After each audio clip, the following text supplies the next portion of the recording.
Alright, wildlife vloggers, since this is about wildlife vlogging and not just about the wildlife photography, I thought I'd do a little tutorial on tips for a successful wildlife vlog. So here's a few tips, and the first ones are things that you do in the field. The main one for me, and it's really important, is make sure you get the footage of the wildlife, you get the images and the video of the wildlife subject. That is the most important thing.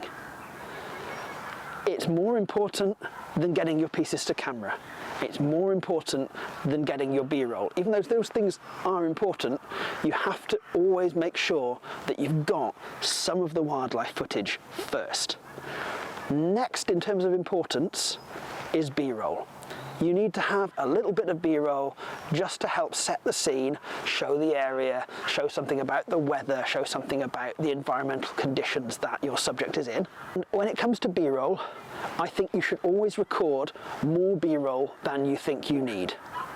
You should record some at the time, if you can, and then it's well worth afterwards, if the light allows, just getting a bit extra that you can work in afterwards, just to make sure, because at the time you might not remember to get everything, and then afterwards you might think, oh, I need something. It's worth going and making sure that you get those things. Now, after all of those things, then I think the next part is getting the pieces to camera. And the reason that I don't think that's the most important part, even though it's about making a wildlife vlog, is that you can always do those bits afterwards, or you could even do them from home, sitting at your computer showing the images. And it's not worth sort of risking either disturbing the subject by talking or missing the moment in order to get that at the time. I don't think. That's my personal opinion. Another really important one is never delete anything in the field, because until you get home and work out what it is you've got and go through it, you don't know what will be useful.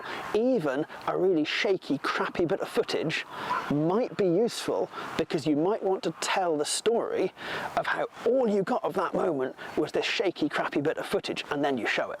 Because actually, it turns out that as long as you're telling the story and it was kind of interesting as to what happened, everything goes. You don't have to have got the perfect shot, because sometimes actually a more compelling story is your search for the shot and not quite ever getting it. So then when you are setting up your pieces to camera and your B-roll, there are kind of 4 things to really kind of think about. The first one is framing. What is in the frame? Be very deliberate about what's in the frame. What's the depth of field? What's behind you? What's happening around you? For example, I'm recording this now and there are people walking their dogs about 100 meters over there, so there will be a dog barking in this tutorial. Have a think about what you're recording over the top of you know, the actual piece to camera or the specific bit of B-roll. Second one, make sure the settings on your camera are right for the lighting conditions that you have.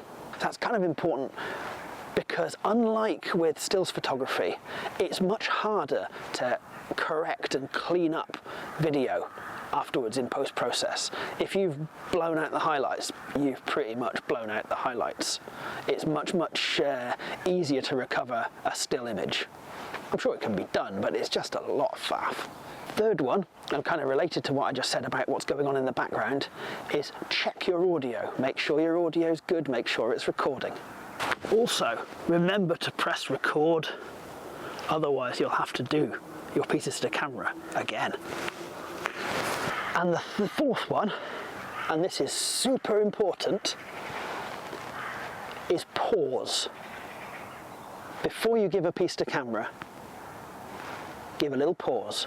And afterwards, give a little pause before you turn it off, because you can remove that in post, but you can't correct for missing the first half second of you talking, or some bit of B-roll that you wanted to get. And finally, have a rough plan of what you're going to do and what you're going to see or look for and what you're going to talk about. You can't script wildlife photography because, well, wildlife does whatever it wants to do. But you can have a series of bullet points and ideas of what you will do if.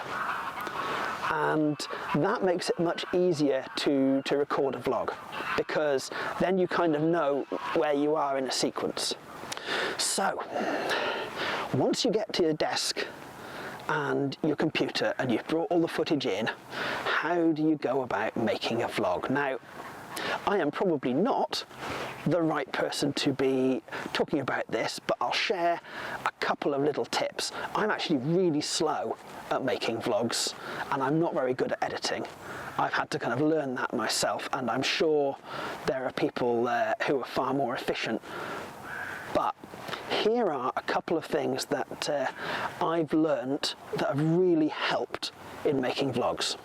And the first one is to edit backwards. If you've taken the same scene multiple times, the chances are that the last one you did was the one you're happy with. So go backwards through your files, collecting those, and kind of don't put anything on the timeline yet, just write down what it is you've got. Then take those things and put them on the timeline in a kind of rough way as a storyboard.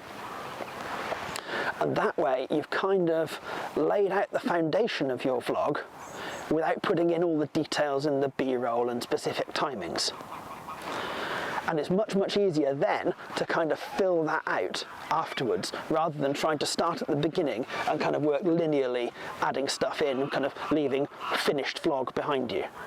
So the next thing, and I think it's really important if you're using music, is that you cut to the music. If the music has specific beats, or it has certain kind of breakpoints, sort of quiet moments or whatever, it's really, really looks nicer if any transitions you have in the video match up to that. If you kind of just stick the transitions in wherever and then just stick the music on top, it never quite works as well. And the way I do that is actually I listen to the music track first, and I put little markers where I think transitions could be in that music track, and I do that for every track before I actually put it into a vlog. And sure, it takes a bit of time, but once you're then editing, it's way easier, because you look at the length of the clip that you want to include and you can see that it might just fit between those two markers, and you can try it, and that way you kind of start building up the vlog. And once you've done that and you've put all your stuff together, iterate. Render the video, show it to your partner, show it to your friends, post it here on Wildlife Vloggers and ask for critique. And then go back and make it better, improve on it. Do a couple of rounds of that. You never ever upload the first version of a video. It just doesn't happen like that. There's always something that you look at once you've put it down and you've left it for a day, and you play it back and you go, nah, that's not how that has to be. And don't be afraid to just cut away and start again on sections of it. Also, don't be afraid to cut out sections that you thought were important on the day when you were recording in the field, but that when you put the vlog together don't really add to the kind of the theme and the story anymore. It's actually better to be simple. Now, I'm not saying it's better to be short, and that's the next thing I was going to say, is actually don't worry too much about the length of the video.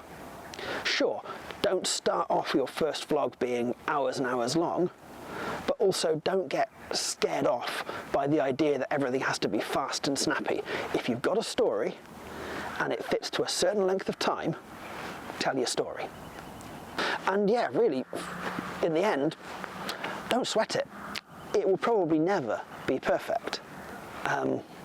So after a certain number of iterations, 2 or 3, just accept that that's how it is and upload it and enjoy it. Because if you're telling a compelling story it doesn't matter. So yeah, look forward to seeing your wildlife vlogs, and I'll see you on the next one. Goodbye.